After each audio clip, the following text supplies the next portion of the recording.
Greetings. Thank you for joining us today for EarthEcho's STEMExplore Virtual Career Connection, featuring Letise LaFeir, Program Officer at Resources Legacy Fund in Fairfax, Virginia.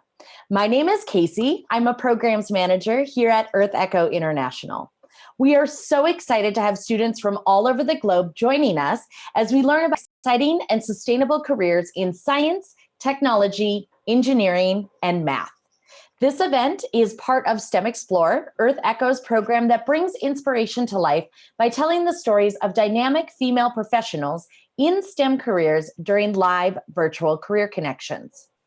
We want to thank our founding sponsor, United Technologies, for all their support of this programming and their support of women in STEM. Here at EarthEcho, we believe that youth have the power to change the planet. Visit www.earthecho.org to learn more about our programs. You can also access resources like STEMexplore's career profile videos, as well as tune in for upcoming live events just like this one. I'd like to recognize and thank STEMexplore's partner sites across the country, and I especially want to thank those interactive sites joining us today. So joining us live from Sarasota, Florida, we have Riverview High School's Marine Science Club. Hello, Riverview. How is everyone? Excited to see you. Thank you. Wonderful to see everyone. We're so excited that you could join us this afternoon. Now, for those of you tuning in to any of our live streams on our website or our YouTube channel, this is just a reminder that you can send in questions for our STEM expert via chat, and we will break throughout today's presentation to see if you have any questions that Letise can answer. So feel free to start typing in questions into that chat space on YouTube or even in this Zoom feed if you're watching here. We'll be sure to answer your questions as we go along. Now, let's get started. I want to welcome our special guest for EarthEcho's STEMexplore Virtual Career Connection, Letise LaFeir. Hello, Letise. Hello. So wonderful to have you join us today. We're so excited to hear more about you and what it is that you do. Now, just to introduce our special guest, Letise LaFeir is a program officer at Resources Legacy Fund, where she develops, implements, and oversees projects for oceans, coasts, and fisheries programs. Before joining RLF, Letise was California Ocean Policy Manager at Monterey Bay Aquarium, where she helped advance the aquarium's ocean health goals. She has spent most of her career based in the Washington, D.C. area, where she previously worked as a policy analyst and then national outreach coordinator for the National Oceanic and Atmospheric Administration's Office of National Marine Sanctuaries. Prior to that, Letise was Director of Government Relations and Education Program Coordinator at the National Marine Sanctuary Foundation. And she spent 1 year as a Sea Grant Fellow for now retired Congressman Sam Farr. In addition to authoring or co-authoring several scientific publications and a book of poetry, Letise is a certified scuba diver, both in advanced and nitrox, and has traveled to all 7 continents. She serves or has served on multiple professional boards, including the National Sea Grant Advisory Boards, EarthEcho International's Board of Directors, and American Society of Limnology and Oceanography Executive Board. Letise is a graduate of Brown University with a BS in Aquatic Biology and a BA in English with an honors in creative writing. She received a PhD in marine biology from the University of Delaware College of Marine Studies. So again, welcome, Letise. We're so excited to have you. Can you tell us a little bit more about what it is that you do? Thanks for the welcome, Casey. I'm happy to tell you more about my work. But first, I'm breaking the rules just a little bit. I would love to ask you guys a question because it will help me answer the question of what I do and why I do it. So are you ready, Riverview? How many oceans are there? The first hand that shoots up. There's 1. How many oceans are there, guys? 1. Fantastic. So that is a question that drives the work that I do. And it really doesn't matter where I'm working. The idea that one ocean connects us all helps push me in every job that I do. So my work, first and foremost, is as an ocean champion. And so as Casey mentioned, I've had the opportunity to work for federal government and for an aquarium and nonprofit organizations. And throughout that entire time, I was applying my knowledge as a marine scientist to improve the decision-making about ocean conservation. And currently at Resources Legacy Fund, though I'm based here in Virginia, our headquarters is in Sacramento, California. My focus is to support other organizations and other funders, so big foundations that some of you might know, using the knowledge that I have as a scientist and as a policy expert, and as you heard Casey say, in a lot of ways also doing the outreach work. I support organizations, some of which are pictured here. These are some of our grantees, by providing not only strategy advice based on my background, but also additional funds. So that's exciting because I get to help them do the work, not only by looking through the various options and strategies, looking at policies and science, but also by helping give them the funding necessary to move forward with those strategies. And so that's what I'm doing at Resources Legacy Fund. This philanthropy work is relatively new to me. I've been at RLF for almost 3 years, but I found that it's been an exciting way to bring my scientific background and those other experiences together for on the ground restoration, what you see in some of these pictures, restoration work, monitoring, and policy engagement. You see in one of these photos, a rally right in the Capitol in Sacramento. So there are a range of ways that I've been able to bring my background as a marine scientist and policy professional to now apply it through funding at RLF. So it's exciting to see, and this is just a sample, a small sample of the many organizations that I work with as grantees of RLF. Great. So Letise, you have a very storied journey, and so we kind of want to, let's set the groundwork of how you got to where you are today. Yes, so you might think that I'm from a place like California, but I'm not. I don't know if, does anyone recognize this skyline? Riverview High School, do you know which skyline this is? This is Chicago. Oh, what is that? I was born and raised in the middle of the country. And so that's Lake Michigan. And as an only child, I was raised by a single mother, and she, fortunately for me, was an educator. So that meant that I had to look up everything. I had to go to the library. I watched lots and lots of Discovery Channel and PBS.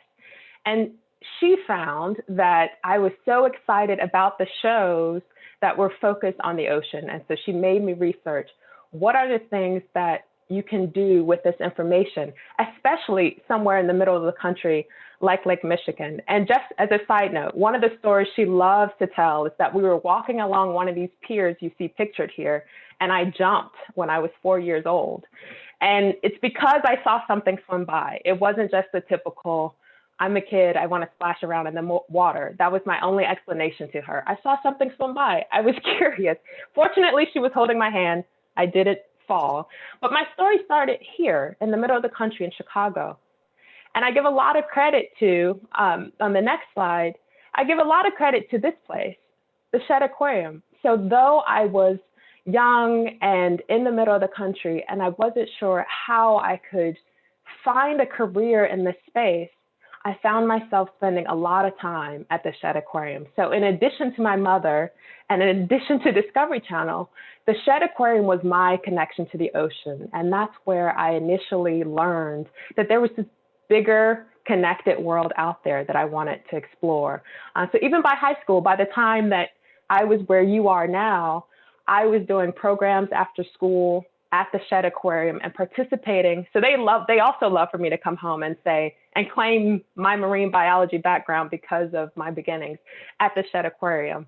And I was later fortunate to work for an aquarium.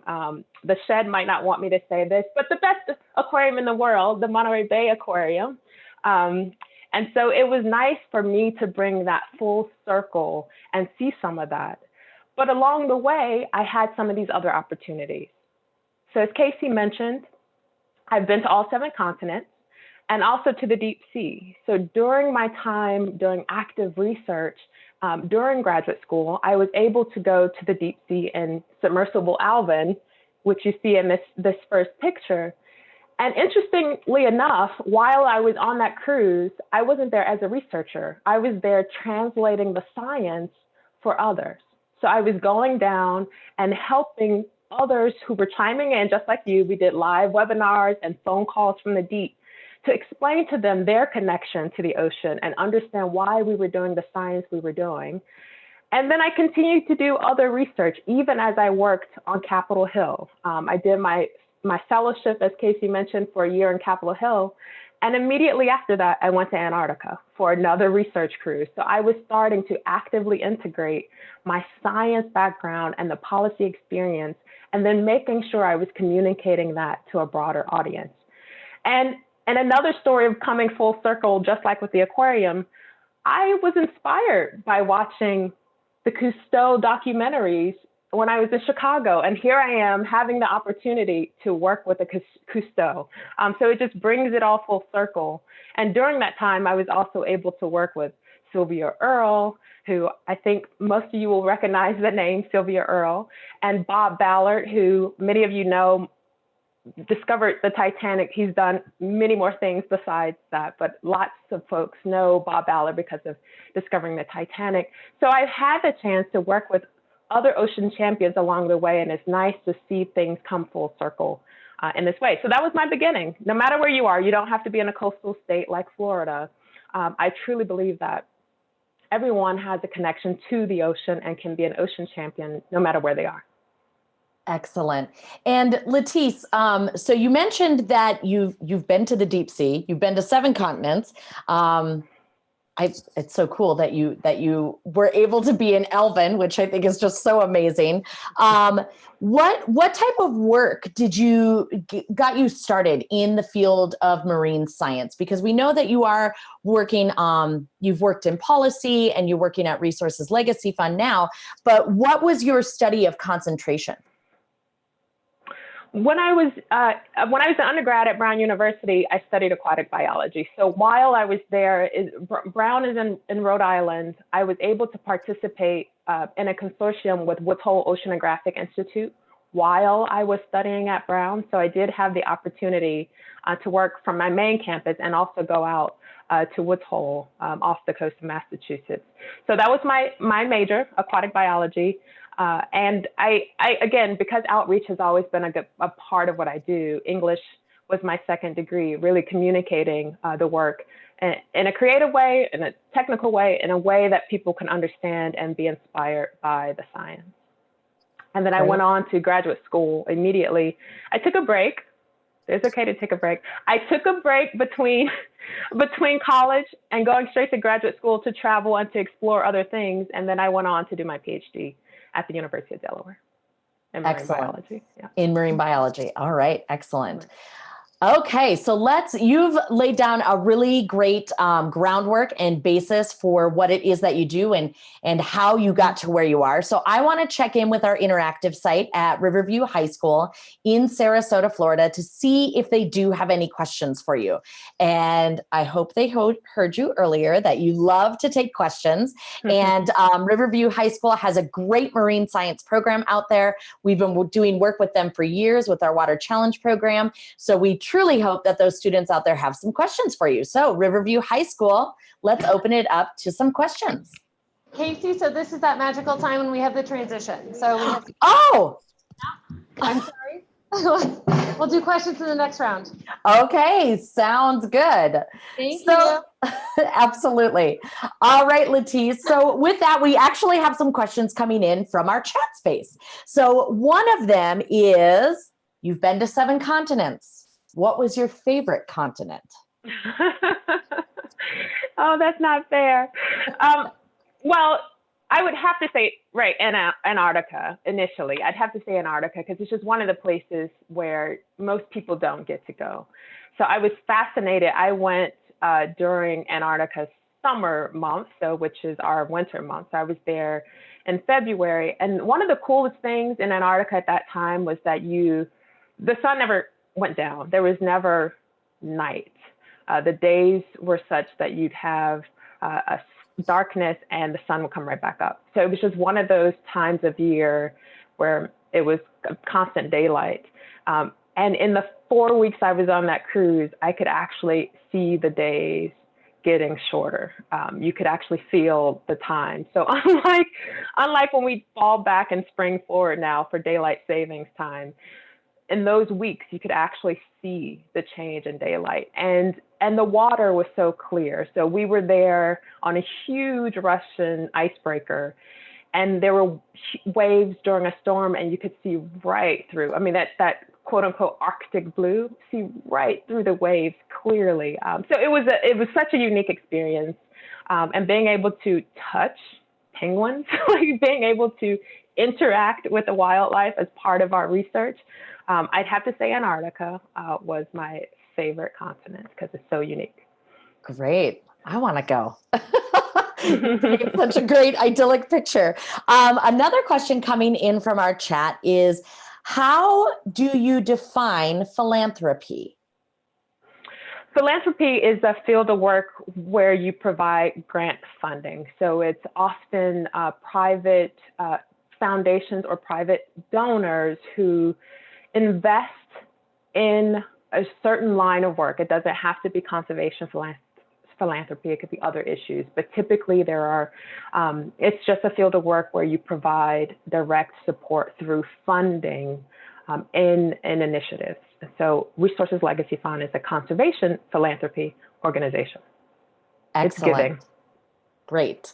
Another question coming in from the chat space is, how deep did you go when you were in Elven? I went 2 miles. Yes, I went 2 miles deep for Elven, and it took us less time to go down. So about 2 hours, if I remember correctly, to get to the bottom. And for the most part, it was dark. So inside of Elven, there were 3 of us, 2 scientists and the pilot. So the pilot sits right in front of that. You see the opening window right in the front. The pilot sits there, and the other 2 people sit behind him cross-legged. And so we went about 2 miles deep, dark the entire time. And then we got to the seafloor, and he turned on the lights, and it was just amazing to see around us after all that time. And of course, it got cold as we were going deeper and deeper. So we had layers inside of the Elven, and we had to keep putting on sweaters. And the condensation started to appear on the outside of the windows just because of the temperature difference. So about 2 miles deep, and then it took us longer to come up because we had to decompress. Coming back up from that depth, it took us longer to actually come up to the surface. And because it was my first time in the Elven, when I exited the Elven on board, they dumped a cold bucket of ice water on my head as an orientation as a newbie to Elven.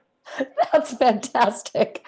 So 2 miles, how long time, what was the duration of that dive? It was a full day, so about 8 hours. It took us about 2 hours to get down. We were on the floor for about 2 hours, and then it took, if I remember correctly, almost 4 hours to get up. So we were down the entire day, Wow. the entire day. And so for those that might wonder about basic, physiology, I didn't drink or eat anything the entire day before. So there were no problems because I was the only woman in the Elven. It's a little easier for guys. They had a tube basically and a blanket for us to cover ourselves, but I just decided not to eat or drink anything for the entire day so I could make it all the way back to the surface. I think I would probably be in that same boat. I think my nerves would make me not eat or drink all day, but yes, taking bio breaks in that small space in mixed company would be very interesting. Yeah, as well. But being able to see octopus and crabs and worms, the life on the seafloor, which is really amazing to see. That is great. And that was actually one of the next questions that we had was, when you were in the deep sea submersible, the Elven, what kind of wildlife did you see? Right. So there was plenty of area that just seemed barren, gray rock for a while. And then suddenly you go into this oasis. Animals, for the most part, in the deep sea depend on the chemicals in the deep sea. So there were these oases of worms and crabs around what they called hydrothermal vents, where heat and chemicals are seeping up from the seafloor, and animals typically gather around there. So fish also will come and eat crabs and other things, but the basis of the food chain are the small plankton and all the animals that are thriving on this chemical mix of, so they built their food off of the chemicals that were around them. So worms, deep sea worms, crabs, typically you don't see a lot of color, whites and reds. And the octopus, octopus is my favorite animal. So seeing a deep sea octopus in person was really exciting for me. So that is awesome. That is so incredible. Yeah. All right. Well, I know we did have a transition of students out at Riverview High School. So I know that they've been settled for a few minutes. So I do want to go back over to Sarasota, Florida to see what questions they have for our expert today, Letise. So Riverview High School, can we answer some questions? Go ahead. Why do the fish congregate around the exert of chemicals coming out of the earth? I would say the analogy is like plants on the surface. So plants use chemicals for photosynthesis to create their own food. At that depth, because there's no light, there's limited food. And so what they do instead is use the chemicals, similar as plants on the surface, to create their own food from those chemicals. Then those animals attract predators. And so similar to, say, a coral reef, that's another at a trophic level in the photo zone and where there's light. Coral reefs are another example of that, where animals tend to congregate around those places up and down the food web. So at the deep sea, because there's limited light, zero light, the chemicals become the basis of the food chain, and then the animals start to congregate around that. Excellent. Did that help? Using the photosynthesis as an analogy. Yeah. Perfect. Riverview High, do we have another question?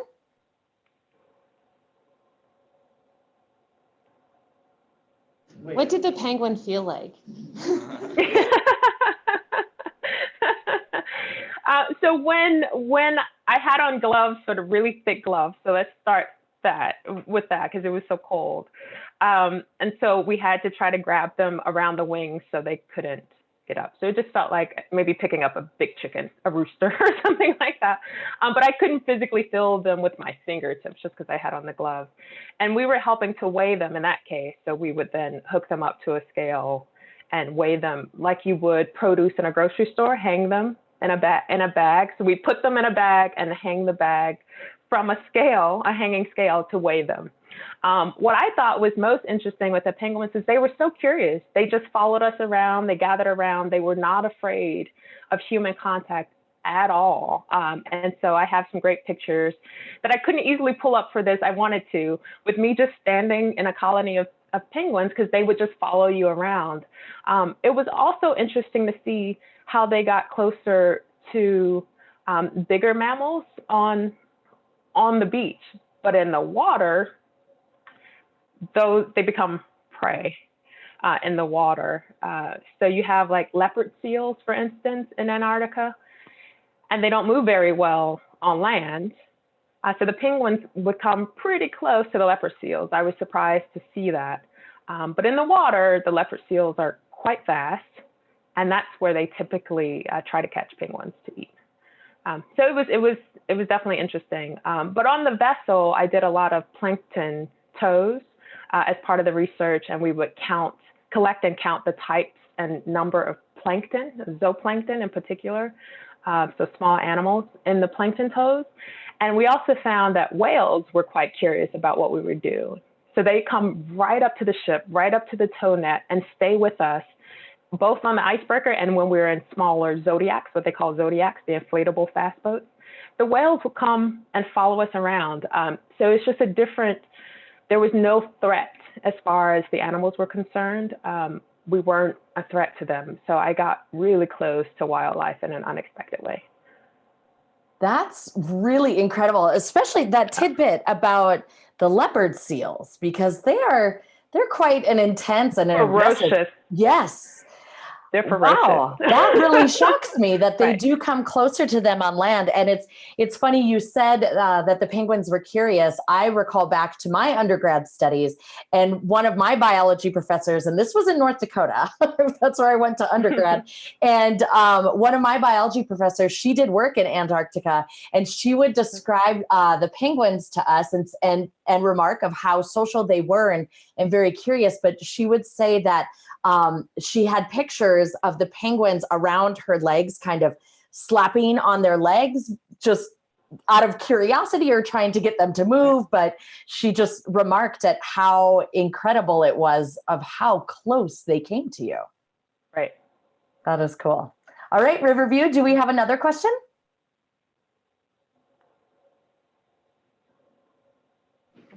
How much plastic did you see in your trip there? How much, did you see any plastic at all? That's good. So Letise, I'm going to take this one a step further. Have you seen any plastic in your explorations, let's say, period? Because you have been to all 7 continents. You've done scientific research. You've traveled a lot. So if you want to kind of take that one. Yes, I did see plastic. So that's sad to say. When I was at the Monterey Bay Aquarium, it's when I really started. So I was in the Monterey Bay Aquarium starting in about 2014, when I really started working on plastic pollution as one of my focus issues. And we worked on plastic pollution as a policy issue, but I also was able to go out on one of the research cruises with the Monterey Bay Aquarium Research Institute off the coast of California. And one of the unique things about Monterey Bay is that the deep sea is accessible within hours because of the canyons there in Monterey. So we actually did a deep sea research cruise off of the coast of Monterey. My prior deep sea cruise was off the coast of Costa Rica. And that's where I was really honed in on how much more plastic. So when I went to Elven, that was 2008, and it didn't register then, there was plastic.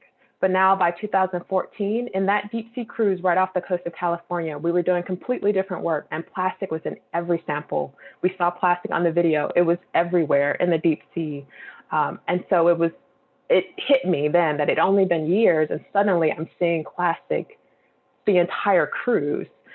So yes, we're seeing it at the deep sea.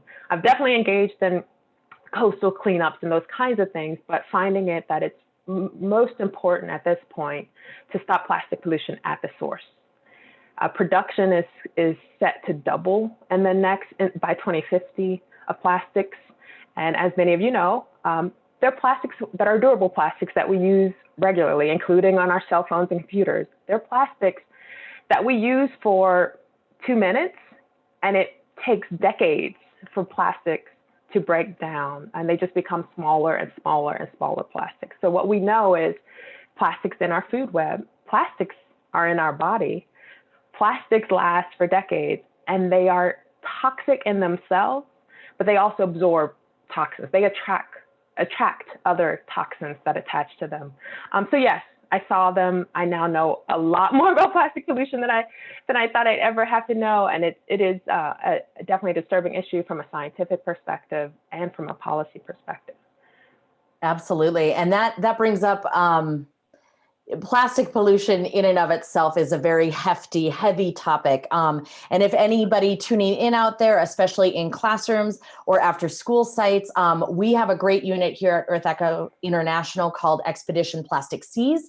If you go to earthecho.org, you can access all of our videos and resources. It was our expedition last year when our crew went to Australia to investigate the plastic pollution issue and what sorts of organizations are out there trying to mitigate those effects. But as Letise said, stopping it at the source. So think about, of course, reduce, reuse, and recycle, but let's think about first and foremost, refusing. How can we refuse plastic in our everyday lives? Because so much of it is dispensable and plastic that we're only using for a few minutes, whether it be in a water bottle or a plastic bag. So Riverview, we're gonna come back to you for some more questions. So write those down if you do have them. Everybody else tuning in on our live streams, go ahead and put your questions in the chat space. We will have another break. But Letise, this was a great way to transition into here at EarthEcho International. We believe that we can act now for a sustainable future. So can you talk a little bit more about how your career in particular contributes to a sustainable future? So though I'm a scientist, I'm a policy wonk. I'll just say it. I think it's really important to have policies in place to help guide our actions. So the fellowship that we talked about when I spent a year on Capitol Hill, it was the Noaa Canales Sea Grant Marine Policy Fellowship. So it was specifically meant to bring scientists and lawyers to learn about the policy angle. How can our science affect policy? So it was very focused on that. And even at University of Delaware, I had the opportunity to work on marine policy programs while pursuing my PhD. So I do think our sustainable future really depends on strong policies and implementation of those policies. So in the work that I'm doing now, though I am helping by funding some of these opportunities that you saw, and these are more pictures from our grantees you see here, it's a multi-tiered approach, and I've taken that approach throughout my entire career, and I continue to do it now. On one hand, you definitely have to make sure people understand their connection to the ocean and the ocean's connection to it. I'm often letting them know that, take a deep breath and take a second one and now thank the ocean, right? And the clean air and the clean water and the other opportunities that we have to be on a livable planet is because of the ocean. So to some degree, it starts with inspiration and stewardship. Now, communities taking ownership of their place in our planet and with the ocean is one part. But definitely there's a role for decision makers. And so I'm constantly engaging with policymakers at the local, state, and federal levels to ensure that we have strong policies in place, and then holding them accountable for implementation of those policies. Now that the communities are holding them accountable because they've taken ownership of their place, their leaders should represent their interests. And then, of course, because I'm a marine scientist, I'm constantly trying to balance the need for science-based decisions with the fact that policies aren't right. We just make them better. It's hard to have a right answer in policy. Leaders are thinking about the economics and the science and the next election cycle, right? And so they're balancing all those things, but I'm trying to make sure that science is a part of their consideration, and that we're helping to understand how the information we have can be applied in better decision making. So to me, everybody has a role in our sustainable future, right? All of us can be ocean champions. And for some of us, it might be because we're great communicators or fantastic artists, and we are inspired by the ocean, and we use that to share our stories with others and to bring other people in it, because we only have one of these. This blue marble is planet ocean, right? We have 71% of our planet is the ocean, and it's what's driving our planet. In the end, for me, like I said at the top of the talk, I see the ocean connectivity as part of everything I do in every job that I have. So that's how I go forward in trying to describe what it means to be sustainable, is to connect to the ocean and work in the ways that we are able to conserve it. So unless we have a sort of major breakthrough soon, this is all we've got. And it does depend on a healthy ocean. So that's why I say it's our sustainable future. We all have some role to play. And I know for some people, they think just choosing not to take one straw won't make a difference. There is a much bigger issue, right? We know that there's a lot more happening when it comes to some of these issues, or deciding to pick one sustainable seafood dish is not enough because the issue is so big, but we all have a place in it. We all have a ripple effect in it. And so those are just gateways so to speak, to get engaged in ocean conservation. But it could be organizing a cleanup in your community. It could be organizing a presentation in your community. It could be testifying in front of your member of Congress. I mean, there's an entire scale that we all have a role in playing to develop our sustainable future. And I personally think, as you've heard me say, our sustainable future depends on a healthy ocean. Great. So I think that is a perfect time right now. Let's break for our last round of questions. Of course, for those of you tuning in on the live streams, be sure to chat in those questions, but let's go live to Riverview High School in Sarasota, Florida, to see what other questions they have for Letise.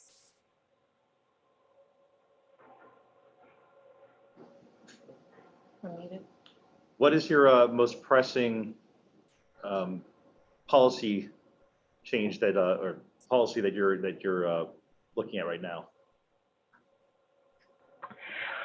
Well, climate change touches everything that I do, right? Climate change touches everything that I do. And within that, I work quite a bit on reducing the use of fossil fuels. Because not only is there an emission issue that relates to climate change, but there's also the potential for oil spills that then impacts ecosystems and animals and habitats. Even plastics fits into that, right? The production of plastics is a huge fossil fuel issue. And so from a political perspective, that's also a big issue. It's one of the biggest political powers in our country. So I would say working on energy and fossil fuel issues is one of the most pressing policy issues right now. Great question. Do we have another Riverview? Follow up, and then another question. How are we addressing it? We collectively, we Resources Legacy Fund, or we the nation? Yeah. Do we have any kind of? I mean, are we approaching this at a grassroots level? Are we trying to reduce, reuse, recycle? Do we have an active plan? I guess is what I'm asking. Right. So I would say from the big picture perspective, we, the country, are not appropriately addressing it. But I do think it does require, and part of the work that I do is giving capacity to grassroots organizations, grassroots communities to engage, but it definitely means working with our leaders. So state by state, as an example, there are now multiple states who have passed state legislation to ban new fossil fuel production and development. And that has created a trickle effect in Congress, where now Congress is actively considering reinstating a ban in federal production. So one of the issues is that now we have an executive order that requires the Department of Interior to consider 90% of our federal waters for new fossil fuel production. A lot of that water has been banned from any new fossil fuel production for at least 30 years or more. So Congress is now engaging as the balance of power happens, the balance in our branches of government, to try to create a stopgap on that, because we recognize we have several climate change goals, state by state, and we have climate change goals as a nation. But as you might know, we've formally begun the process to leave the Paris climate agreements. So it's step by step. Communities are engaged. States have their own climate change goals and their own fossil fuel regulations and laws in place. And then at a national level, there's some work in Congress in counteracting what's happening at a broader administrative level. So that was a big question. It's hard. We are trying to address it from different ways, but it's one of the more it's one of the more challenging issues, I'd say, than considering protecting places. Because even on land and in the ocean, there are places that are protected for conservation purposes. Some of those protections have now been rolled back for the purpose of extracting fossil fuels and other things like minerals, et cetera. So again, this energy issue is touching so many things. And it's also an environmental justice issue, because there's so much infrastructure that comes along with fossil fuel production. And a lot of the poor communities are being impacted because they're building that infrastructure in neighborhoods right next to school. That won't happen in Malibu. So this fossil fuel issue is at the nexus of so many things that we care about. We, me, Letise, we, Resources Legacy Fund, we, the greater, let's conserve our planet. It touches so many pieces of that I think there's some of us trying to address it in different ways, but it's really a complicated issue. Great. Riverview, another question? For me? How are these problems, how is awareness for these problems promoted globally? Oh, how is awareness for these problems promoted globally? That's great. Yeah. Lots of ways. So definitely from a communication perspective, some of our campaigns are seeking to put it out on the internet, put it out through social media. We even do things like mailers that will go out in people's mail if there's something specific happening in a local community. But there are also these international meetings and agreements that are underway now.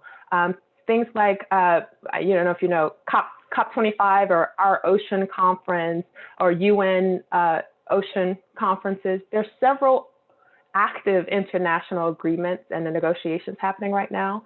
And for the first time since, I think 2018 was one of the first times that, actually maybe 2016, that the word ocean appeared in climate negotiations. So only recent years that the ocean became an active part of climate negotiations. And the reason for that is that the ocean is not only being impacted by climate, right? The ocean absorbs most of the heat from excess carbon. It's being impacted by absorbing most of the excess carbon itself. So there's ocean acidification, there's warming of the ocean. There are all these impacts to the ocean, but the ocean is also a solution to climate change. And so that's being recognized more and more on the international scale, which helps us talk about these problems with a range of stakeholders, but it also helps us bring the solutions to the forefront. So yes, there are many ways that we're trying to make sure that there's awareness. And again, a lot of it starts local. We have to remember we start at home. Like people care about places. They care about their families. They have to consider healthcare and their paychecks and all these things. And so meeting them where they are and helping them connect to these issues help raise awareness and build a constituency for the ocean. That's great. And I love the phrase, I've heard it before in our communities here in Southwest Florida, of think globally, act locally. Act locally. Yeah. So that's great. The other one is my boss, Dampart, always said, all politics is local, right? That's where it starts, right? The basic elections, and things can turn on a dime with even a vote at the Port Commission or a local city council that can trickle out to bigger, better decisions. Excellent. And you have a part in it. Engage. Yes, absolutely. Engage. All right, Riverview, do we have one last question before we start wrapping things up? I think we just really want to say thank you. It's been a really informative and interesting presentation. It was really fun hearing about the deep sea and the Antarctic. And just to have a role model in the field is so wonderful. So thank you, Letise, for sharing your time with us. Thank you. Thank you, Riverview. You guys were great. You guys always have great questions. So thank you for joining us and spending a little bit of your afternoon with us. Now, Letise, I have one more question coming in from the chat, and it's a little bit out of left field, but not really, because this person paid attention to your bio. Who is your favorite poet? Oh, that is such a good question. Well, I can't say I have a favorite, but I do like Ntozake Shange, if any of you know her. But it's because I got to work with her while I was at Brown. She was a adjunct professor at the time, and I helped write a play with her while I was there. We put it on locally in Rhode Island, but otherwise it didn't get any attraction. But it's hard to say a favorite, but because I got to work with her, Ntozake Shange. Go Google her. It's hard to spell. That's wonderful. Thank you so much. Great questions, everyone. What a great group of students that we had joining us. Letise, I can't thank you again enough for joining us and sharing your expertise and your story with us. So thank you for everyone for tuning in. And again, a big thank you to our STEMExplore mentor today, Letise LaFeir. You can follow her, keep up with Resources Legacy Fund online, following their social media. Letise was even nice enough to provide her email address if you do have any further questions, as well as Resources Legacy Fund's website. So stay tuned to those channels to follow along the great work that Letise is doing. And again, I'd also like to thank our STEMExplore partner sites and of course our interactive classroom at Riverview High School in Sarasota, Florida. You all were tremendous, and chat space, great questions today. So thank you everyone for tuning in and for interacting. Now, EarthEcho has some exciting opportunities coming up. STEMExplore will continue to feature women in STEM careers with our virtual Career Connection series. We have several live events scheduled this month, actually tomorrow, and we do have events scheduled on into December as well. Again, visit www.earthecho.org to see our entire lineup as well as to register for these programs. Be sure to stay connected with EarthEcho International on our social media channels, as well as that website that we mentioned. And by the way, this is where you can access other educator resources, such as Expedition Plastic Seas that we did mention earlier. So be sure to visit earthecho.org. Again, thank you to our wonderful STEMExplore mentor, Letise LaFeir, and thank you to United Technologies for their tremendous support of our programming. On behalf of EarthEcho International, thank you for joining us and keep exploring. Bye-bye, everyone. Thank you, Letise. Thank you. Thank Good to you. see you. Mahalo. Bye. Casey.